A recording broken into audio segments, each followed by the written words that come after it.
आजकल के गाने ऐसे हो गए हैं जैसे इंस्टाग्राम का फिल्टर। फोन खोला, कैमरा ऑन किया और सिस्टम फाड़ देंगे बोल दिया।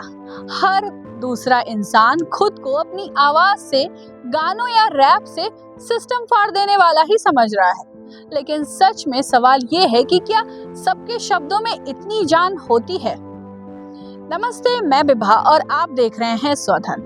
ये जो रैप सॉन्ग आप मेरे पीछे बजता हुआ सुन रहे हैं, भाई ये कोई मामूली गाना नहीं है। इस गाने ने तो फुल कंट्रोवर्सी क्रिएट कर रखी है। इस गाने को लिखा है ढांडा न्यूलीवाला ने। ये ऑस्ट्रेलिया बेस्ड हरियाणवी रैपर है। इनका असली नाम प्रवीण ढांडा है। इनके यूट्यूब चैनल पर लगभग 1.42 मिलियन सब्सक्राइबर्स हैं और इंस्टाग्राम पर करीबन 3 मिलियन से ज्यादा फॉलोअर्स। उनका गाना सिर्फ म्यूजिक नहीं बल्कि समाज को झकझोरने वाला बयान भी बन गया है। वोमिट ऑन पेपर ने ऑलमोस्ट 4 मिलियन से ज्यादा व्यूज पा लिए हैं। गाने में एक लाइन है, रैपर बनना चाहे हर कोई, लफ्जा में जान नहीं, शायर पैदा नहीं होते, इसकी कोई दुकान नहीं। मतलब साफ है, शोर बहुत है लेकिन सच्ची आवाज बहुत कम। इस भीड़ और शोर के बीच ये ट्रैक आता है। ये आपको झुमाने नहीं बल्कि सोचने और असहज होने के लिए मजबूर करता है। ये वो गाना है जो कान से नहीं सीधे जमीर से टकराता है। न्यूलीवाला की लाइन में कोई घुमाव नहीं है, मानो कहते हो बिड़ू सीधी बात, नो बकवास, जमीर छोड़ लोगा के ईमान भी के हो। और यही से समझ आता है कि ये गाना सिर्फ म्यूजिक नहीं, ये आज के समाज की पोस्टमार्टम रिपोर्ट है। ऐसी रिपोर्ट जिसमें सच लिखा है, चाहे वो चुभे ही क्यों ना। आज हम अजीब दौर में जी रहे हैं। ऊपर से बहुत संस्कारी, नीचे से पूरा समझौता। हाथ में गीता लेकिन दिमाग में सौदेबाजी। गाने की ये लाइन देखिए, कसम गीता की खावे और बयान बिके होए। सुनकर हंसी भी आती है और शर्म भी। अगर सच में गीता समझ ली होती तो शायद बयान बिकते ही नहीं। यही तो बात है, आज धर्म पूजा पाठ नहीं दिखावा बन गया है।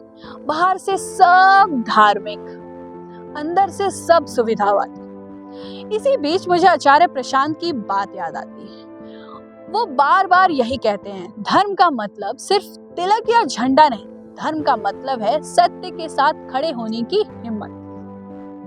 जो व्यक्ति सिर्फ दिखावा करता है वो झूठ के साथ जी रहा होता है। उन्होंने ये भी कहा है, स्वधर्म का मतलब है अपनी सोच और कर्तव्य के अनुसार निर्भीक कदम उठाना।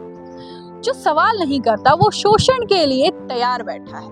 और इसी के साथ अगर हम और गौर से गाना सुने तो इस गाने में पॉलिटिक्स, पुलिस और सिस्टम पर निशाना है। बिना नाम लिए सबका काला चिट्ठा उखाड़ दिया है। नेता थारा चुना होवे जिसका फोन आवे थाने में, और दोष ला दो पुलिस के जवान बिके हुए। ये सुनकर लगता ही नहीं कि ये कोई रैप है, ये तो रोज की खबर है। फर्क बस इतना है कि इसे टीवी में बहस बनाते हैं और ये गाना सवाल की तरह सामने रखता है। और सवाल वही, अरे सोचिए सोचिए, अरे वो अपना फेवरेट वाला, आदमी जाए तो जाए कहाँ, एक कुआं सबका पानी, वो समाज ढूंढ पाए। क्या सच में एक जैसा कानून, एक जैसा न्याय सबके लिए है, या फिर नियम सिर्फ कमजोरों के लिए है? आज युवाओं को हल्के में लिया जाता है, कहा जाता है ये तो कुछ समझते ही नहीं। लेकिन न्यूलीवाला सीधा जवाब देते हैं, कहते हैं खुद का घर संभाल लियो, ये यूथ इतनी फुद्दू नहीं। युवा सब देख रहा है, सब समझ रहा है, बस बोल नहीं रहा। और यही चुप्पी सिस्टम की सबसे बड़ी ताकत बन चुकी है। गीता की बात आती है फिर। गीता युद्ध के मैदान में बोली गई थी, आरामदायक कुर्सियों के लिए नहीं। आज हमने उसे एसी कमरों में बंद कर दिया है। आचार्य प्रशांत कहते हैं, गीता तुम्हें आराम नहीं देती, गीता तुम्हें झकझोरती है। अगर तुम असली गीता के सिद्धांतों पर चलते तो समाज में झूठ और भ्रष्टाचार इतने होते ही नहीं। अब गाने का कोरस सुनिए, You have to raise your voice bro, there is no alternate, no choice bro। ये कोई हुक लाइन नहीं, ये चेतावनी है। या तो तुम आवाज उठाओ या फिर चुप रहकर उसी गलत सिस्टम का साथ बनो। गाने की एक लाइन तो सीधे बाबाओं की पोल ही खोल देती है। राम की कसम ले मैं बाबे बहुत कूटता, बना बना पर चिए लावे साले अर्जी। ये सीधा उन बाबाओं और नेताओं की नकली छवि पर वार करती है जो दिखावा करते हैं, लेकिन असल में समाज के गरीबों का पैसा बर्बाद कर रहे हैं। यही आचार्य प्रशांत कहते हैं, धर्म का मतलब दिखावा नहीं, सत्य के साथ खड़े होने की हिम्मत है। जो व्यक्ति सिर्फ दिखावा करता है वो झूठ के साथ ही जी रहा होता है। ये लाइन दिखाती है कि कैसे लोग आलीशान जिंदगी जीते हैं जबकि आम आदमी संघर्ष करता है। समाज में ढोंग और असमानता इतनी गहरी है कि न्योली वाला उसे बेबाक शब्दों में सामने लाता है। गाना सच बोलता है और सवाल करता है कि आखिर में कब तक ये सब सहा जाएगा।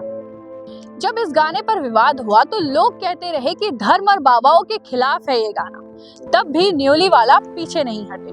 उन्होंने कहा उनका मकसद नफरत फैलाना नहीं, समाज को सच्चाई दिखाना है। उन्होंने युवाओं से कहा कि बेकार में धार्मिक लड़ाइयों में अपनी ऊर्जा बर्बाद मत करो, पढ़ो लिखो और सवाल पूछो। बड़े जो अपने सीनियर हो गए, बुजुर्ग हो गए, जब वो पॉडकास्टां के अंदर बैठे हैं और जब उनसे कोई जर्नलिस्ट हो गया या कोई भी पॉडकास्ट वाला सवाल रखा है कवे कि भाई हरियाणवी म्यूजिक, हरियाणवी आर्टिस्टां के बारे में क्या कहना है, और जब वे अपना डायलॉग डिलीवर करें ना, क्या हो रहा है बोला, गन कल्चर को बढ़ावा दे रहे हैं, बदमाशी चल रही है, तो लगा था रियलाइज होया करता कि यार नहीं, शायद साल में 1 या 2 गाने हमने अपने आवाम, अपने लोगों के, अपनी सोसाइटी के हित में जरूर देने चाहिए ताकि ये अवेयर रहे, कल को अपने सवाल उठा सके, इनमें थोड़ा बहुत जिंदा रहे ज़मीर। लेकिन हमने लगेगा सबसे बड़ी गलत फहमी थी वो हमारी, यहाँ कुछ नहीं बदलने वाला। हद है यार तुम लोगों की, तुम तारे समझ में को नहीं आने लग रही कि एक आर्टिस्ट क्या कहना चाह रहा है अपने शब्दों का वालद है। यूथ से इतना ही कहना है, गेट एजुकेशन, अपनी क्राफ्ट पर, अपनी स्किल्स पर काम करो and then find a good living भाई अपने लिए। यहाँ कुछ भी नहीं बदलेगा। किसी भी धर्म, किसी भी जात, किसी भी मज़हब के लीडर्स हैं जो रहनुमा बने बैठे हैं, अपनी एनर्जी, अपनी यंग एज उन लोगों के पीछे लग के बर्बाद ना करियो। और अगर हम ऑडियंस के रिएक्शन की बात करें तो ऑडियंस ने इस गाने को बहुत प्यार दिया। किसी ने कहा you are not the rapper, you are warrior. कोई बोल रहा है it's not rap, this is truth. कोई बस इतना कह रहा है फुल सपोर्ट भाई। असल में वोमिट ऑन पेपर एक उल्टी है उस सिस्टम पर जो सब जानता है फिर भी चुप है। ये गाना याद दिलाता है कि अगर कला सवाल नहीं पूछेगी तो वो सिर्फ एक टाइम पास बनकर रह जाएगी। आखिर में मैं बस इतना ही कहना चाहूंगी कि इस गाने को बस एक म्यूजिक की तरह मत लीजिए, इसे एक आईना समझिए, और अगर आईने में कुछ अच्छा ना लगे तो दोष आईने का नहीं, हमारे चेहरे का होता है। ये गाना आपको कैसा लगा कमेंट सेक्शन में जरूर बताएं। धन्यवाद।